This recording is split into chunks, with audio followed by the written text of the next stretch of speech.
Hello මේ දවස්වල ගොඩාක් රස්නේ. ඉතින් මං හිතුවා මගේ ස්කින් එක ගොඩාක් ඩල් වෙලා විඩා බර ගතියට පත් වෙලා තියෙන නිසා ඒකට පොඩි තෙතමනයක් මගේ ස්කින් එකට තෙතමනයක් දෙන්න ඕනි කියලා. ඉතින් ඒ නිසා මං හිතුවා ෂීට් මාස්ක් එකක් යූස් කරන්න. මුලින්ම ෆේස් එක ෆේස් වොෂ් එකකින් හරි ක්ලෙන්සර් එකකින් හරි වොෂ් කරලා ෂීට් මාස්ක් එක අපේ මූණට දාගන්න ඕනේ.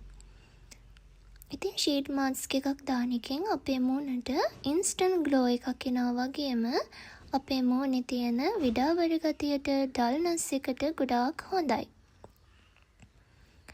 ඉතින් මේ දවස්වල ඔයාගේ ස්කින් එකත් මේ රස්නෙට ඩල් වෙලා වගේ නම් ෂීට් මාස්ක් එකක් try කරලා බලන්න.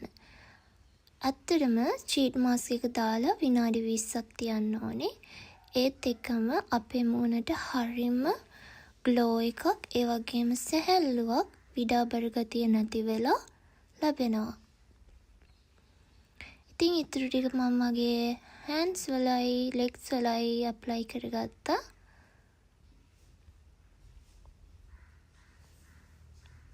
ඉතින් විනාඩි 20කින් සාමාන්‍ය වතුරෙන් මේක wash කරලා ඉවත් කරගන්න පුළුවන්.